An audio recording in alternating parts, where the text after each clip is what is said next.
এরই মধ্যে ওই বাঘ হাঁ করে গার দিকে আসছে ছুটি, বাবা গার ওর পড়বে পড়বে পড়বে ভাব। আমি দেখেছি ও বাঘ, তখন ওই সঙ্গে সঙ্গে এই লাঠি থাকে পাশে, ওই দোন ছাড়িয়ে দেয়, তখন ওই লাঠি। নমস্কার বন্ধুরা, আমরা এই মুহূর্তে রয়েছি উত্তর 24 পরগনা সুন্দরবন হেমনগর কোস্টাল থানার হেমনগর গ্রামে। এই গ্রামটি সুন্দরবন জঙ্গলের লাগোয়া একটি গ্রাম, মাঝখানে রয়েছে শুধু রায়মঙ্গল নদী। তো আমরা এখন এমন একজন মানুষের সঙ্গে কথা বলতে চলেছি, উনি নিয়মিতভাবে জঙ্গলে যান এবং তিনি অনেকবার বাঘের মুখোমুখি হয়েছেন। সব ঘটনা ওনার মুখ থেকে আমরা সরাসরি শুনে নেব। প্রথমে জেনে নেব আপনার নাম। নগেন্দ্রনাথ মণ্ডল। আপনি তো নিয়মিতভাবে জঙ্গলে যান এবং অনেকবার বাঘের মুখোমুখি হয়েছেন, তো সেই ঘটনাগুলো সম্পর্কে যদি বলেন। আমি বহু বছর জঙ্গল করেছি, বাংলা 83 সালে নিজে স্বনামে করেছি রেস্টি।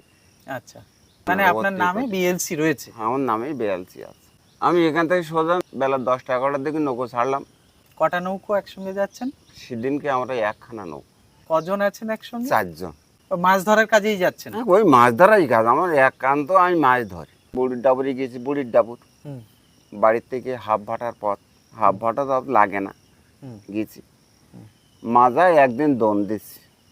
আচ্ছা, দে রাত্রি মাজায় ওখানে দন দে বোধহয় কিলো 30-30 ভেটকি মাছ হয়েছে। আচ্ছা আচ্ছা, মানে ভেটকির দন ওগুলো সব? হ্যাঁ, সব ভেটকির দন। আর ওই বড়শিগুলো কিরকম সাইজের ব্যবহার করতেন? বড়শিগুলো আছে তোমার 3-এর কাঁটা আছে, 2-এর কাঁটা আছে, 4-এর আচ্ছা। কাঁটা আছে। আচ্ছা তার মানে আমরা ওই মাথায় একটা করে বড় কাঁটা রাখি, আচ্ছা। তারপর 3-এর কাঁটা রাখি। ও 3-এর কাঁটার পরে তো আমরা ওই 4-এর কাঁটার মধ্যিখানে রাখি দুটো করে, 7টা করে একটা একটা দনে। আচ্ছা, 50 গাছ দন। তার মানে পার ডে আমরা দিই টোটাল 50টা দন? 50টা দন। আচ্ছা। আমরা ওই এ গাছের গাছতে বেঁধে ও গাছের গা, ও গাছের গাছতে বেঁধে ও আচ্ছা, গাছের। সকালে ওখান থেকে বেলা 8টা এরকম টাইমে নৌকো ছেড়ে আমরা গোড়ার দিকে চলে গেছি। গোড়ায় জাতি বাঁধার 8টি ডান ধার আচ্ছা। একটা খালে আমরা চারা কাটি, পার্শে মাছ ধরে নেই। ও, পার্শে মাছের চারা? পার্শে মাছের চারা ব্যবহার দিয়ে করা আমরা হয়। ধরি। আচ্ছা। প্রথমে একটা চকা খালে উঠলাম, হুম, ওই 1 খালে 2 খাল হুম, উঠলাম, হুম। 4 জন উঠে আমরা চারা ধরে আইলাম। ওটা কি খাবলা জালে পার্শে মাছ ধরবেন? খেওলা জাল পাইতে দিচ্ছি আচ্ছা আচ্ছা। যে গড়ান দিয়ে আসবো। গড়ান দেওয়া বলতে ওই বাঁধ দিয়ে এদিক দিয়ে জল খালি হয়ে যাবে, খালি দিয়ে তখন যাবে, মাছগুলো আমরা পর্যন্ত ধরে নেবো। আচ্ছা আচ্ছা। ছটছট করে ওরা নিচে নেমে যাবে, হুম হুম। আমরা টপটপ করে ধরে হাঁপড়ে পুরে বাড়ি করে নিয়ে আসবো। আচ্ছা আচ্ছা। এবার ওখান থেকে আমরা ওই খালে হচ্ছে আর একটু কম হলে বলে, তা আমার একজন বলতে আজ এই খালটা আর ধরে আসি। সেটা একটা ছোট ঝর্ণা খাল, হুম ধরে আসি। আমি হাট যাই, তার জালটা কিনতে হুম আমরা গোড়ায় জাল দিলাম, হুম ভিতরে গেলাম, হুম। বাঁধ দিলাম, আচ্ছা। দিয়ে আমরা চার ধরে আসতেছি। হুম। 2 জন চারা ধরতেছে আর একজন ওই হাঁপনে দাঁড়িয়েছি, আর আমি ওই পাশে রয়েছি। হুম। এরই মধ্যে ওই বাঘ হাঁ করে গার দিকে আসছে ছুটি, বাবা রে গার ওর পড়বে পড়বে পড়বে ভাব। বাবা। আর সেই সময় আমি খুব জোরে হাঁক মারি উঠলাম, আর ওই খালের পাড় দিয়ে হুম। ওই মাটি ভেঙে আমাকে ওই 2 জনের পার ওর পড়লো। বাঘের চাপে? পা চাপে ভেঙে পুড়িয়েছে মাটি আমার পার ওপরে, বাবা, এতটা কাছে চলে এসেছে? এতটা কাছে। আর ওই হাঁক দেওয়ার সঙ্গে সঙ্গে ওই বাঘ লাম মরি ডাঙায় উঠে গেল। তো ওই সব জায়গায় যদি সাহস না থাকে, বাবা, ভেত হয়ে যাই, তাহলে কিন্তু কোনো রকম কাড়ানোর কোনো জায়গাই নেই? কাড়াবার কোনো জায়গাই নেই। এখন আমরা 2 জন দাঁড়িয়ে রয়েছি, এক আর 2 জায়গাতে? জন চারা ধরতেছে। আচ্ছা। একজনের কাছে হাবর আর আমি দাঁড়িয়ে রয়েছি, ও আর হাবরের পাশে আমি দাঁড়িয়ে রয়েছি। এখন আচ্ছা। টার্গেটটা যে কারোর হচ্ছে এটা কিন্তু আমরা জানতে পারছি না। ডুবজান্স হয়েছে, তার মানে ওর একটা গাছের সামান্য একটা ধাক্কা পাইয়েছে। আর একটা ঘটনা আছে, গন্যায় আমরা 2 বাদে দোকান নৌকো দন দিয়েছি। আচ্ছা। দন দিলি এরকম একটা গাছের হুম সার দিয়ে নৌকো যাইতে হয়। হুম তো ওই সার দিয়ে আমি দনটা দিয়ে আইছি। এখন সামনে একটা কিরো বাগান, কিরো? কিরো বাগান মানে গরানের ঝাবি আচ্ছা আচ্ছা। এইরকম। আচ্ছা। আর এধার থেকে ওধার দেখা যায় না। তা আমার বলতে যে তা দেখো দিন ওটা সাদা মতন কি একটা বুগড়ি সাদা, ওখানে ওটা কি উড়িয়ে। বাবা। আমার দাদা বলতেছে কথাটা। হ্যাঁ। তা আমার ভাগ্নি সেখানে হরি বলতে ওখানে ঘের দিল, তাই ওই বান গাছের মতো গোড়া কেটে নিয়েছে, তাই শুকনো বলে ওরা চোখ করে বইরি বাইরে থেকে ওখান থেকে দন তুলে তুলে আসতেছে। অথচ 3টে বড়শি তোলা হয়ে গেছে নৌকোয়। হুম। এই দেখি নৌকো কাড়াত পাতেন নে হুম। ওদিকে পাতেন। আর আমার গলুইতে একজন যে রয়েছে হুম। সেই কমলকান্ত, তার চক্ষু হচ্ছে তোমার ওই দনের দিকে।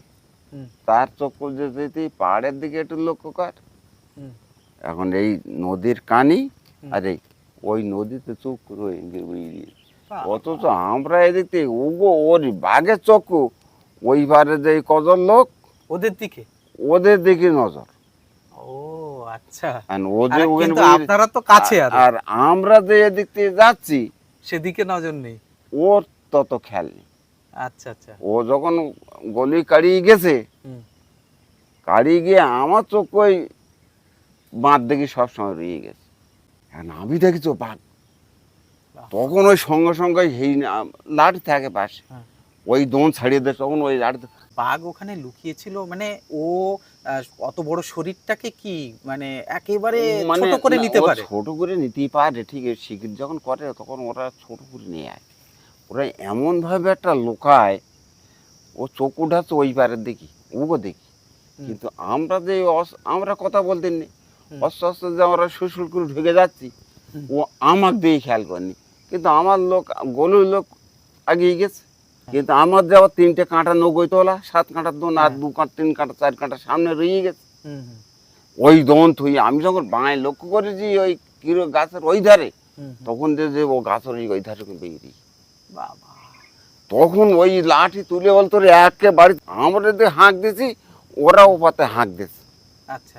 হাঁক দিলে আমি যখন প্রথম প্রথম যখন হাঁক দিয়েছি, তখন আদা ওই ভুতুম পেঁচা দেখেছো, এটা মাথা ঠকর দেয়। তখন আমার দিকে 2বার মাথা ঠকর দিয়েছে। চৌকির বিল্ডিং মারলি হবে না, বাবা। চৌকি চৌকি দাঁড়িয়ে প্রথম 2 হাঁক দিয়েছি উঠিনি, হুম। তারপর দ্বিতীয় হাঁক দিয়েছি, হুম। তখন ও আড়ে আল্লাহ মারল। বনে গেলে গাবড়া লেবে না, শক্তই দাঁড়াইতে হবে। আমি এই 50 বছরের হলে এই এই কবার হুম। আমি বাঘের কবলে ওই পড়েছি। বাবলেদের কথা বলছিলেন, বাবলের কথা মানে আমি, এরকম অনেক ঘটনা শোনা গেছে যে বাবলেদেরকেই বাগে নিয়ে গেছে। হ্যাঁ, কি ওরা তাদের অতিরিক্ত যে- সাহস দেখায়। আমি একান্ত মার পজিশনে চলি। হুম। সুন্দরবনে 2টো পূজা নিয়ে গেছি আমি, জঙ্গলের ভিতরে। জঙ্গলের ভিতরে 50 জন লোকে ঠাকুর নগৈ তুলতে পারিনি। বাবা। 5খানা বোট, হুম। খাবার দাবার চিড়ে গৌড় হুম। নিয়ে গেছি। অফিসে একজন বললো এখানে একটা মন্দির করে দেবো, আচ্ছা আচ্ছা। যেটা হরিখালিতে হয়েছে, হুম। মানে কাটোয়া ঝরি যেটা ও। হয়ে যেখানে পূজাটা নিয়ে গেছিলাম, হ্যাঁ হ্যাঁ। সেখানে বলেছিল যে অফিসের একজন বাবু ছিল, হুম। খুব পরিচিত বাবু, আর আগের বাবু ছিল খুব ভালো, হুম। বাবুরা খুব সম্মানই করতো। আচ্ছা। কিন্তু সে আমি বললো এখানে একটা মন্দির করে দেবো। ও। তাই তুমি এখানে একটা মন্দির করে দিও। সেখানে অফিসই হয়েছে, আচ্ছা। সেখানে একটা মন্দিরও। ওই সমস্ত মন্দিরে আপনারা পুজো দেন নিয়মিতভাবে? আমরা যখন যাই তখন ওরা মন্দির ওরা পুজো দেয়। হুম। আমরা এখনই মায়ের পূজা টুজা নিয়ে যাই। আমরা যখন নৌকো ঘাটে থেকে ছাড়ি, হুম। তখন হয়তো প্রথম পূজাটা দিয়ে যাই, নারায়ণ সেন্টিন দিয়ে যাই। তারপর আমরা যখন ঘাটেতে মাছটায় দাঁড়াই যাই, তখন আমরা একটা মায়ের নামে একটা ভোগ টোক দিয়ে আচ্ছা। ধূপ ধুনো করে আমরা বাড়ি চলে আসি। ও, তাহলে বর্তমানে আপনার নৌকোতে কোনো বাউলে রাখেন না? না না, আমি ওই বাবলের থাকুক কি না থাকুক, আমি ওই বাবলের ভাষা করে আমি জঙ্গলে আচ্ছা যাই। আচ্ছা আচ্ছা। আমি একান্ত মা, হুম। মার ভাষায় জঙ্গলে যাই। হুম। হুম। চোখে আমার কার্পাইট পড়েছিল, ওই জঙ্গলে গিয়ে? না দেশে, আচ্ছা। চোখ পুরো অন্ধ হয়ে গেছিল আমার। বাবা। আমি ওই বসিরহাটে ওখানে অন্ধ অবস্থায় গেছি, 2 চোখ সব পুড়ে গেল। ইস। ভোরের রাত্রি স্বপ্ন দেখতেছি, হ্যাঁ। চামটায় শুয়ে আছে। আমি সে মনে করলাম যে একটা পাখি এসে বসলো নৌকায়, ভাতশালী। ও। একটা মাইয়ে ঘুরঘুর ঘুরঘুর করে আসলো নৌকায়। চিন্তা করিস নে তো, ওই চোখে জল আসে, তোর চোখ ভালোই যাবে। বাড়িতে যখন আমি এসে অন্ধভাবে বসে আছি, হুম।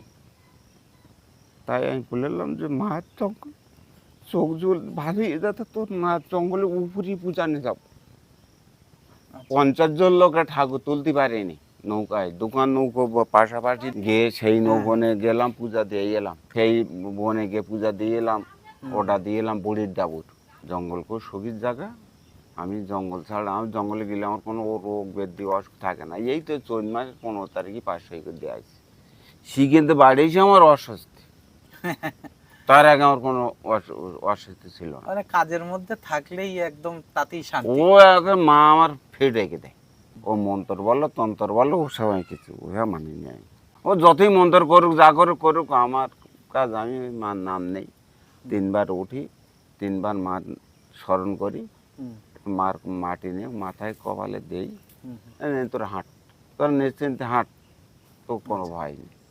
আমরা ভিডিওটি এখানে শেষ করছি। ভিডিওটিতে অবশ্যই লাইক কমেন্ট করবেন আর চ্যানেলটি সাবস্ক্রাইব করে পাশে থাকবেন। এরকম নতুন ভিডিও নিয়ে আবার দেখা হবে। সবাই ভালো থাকবেন, সুস্থ থাকবেন। নমস্কার।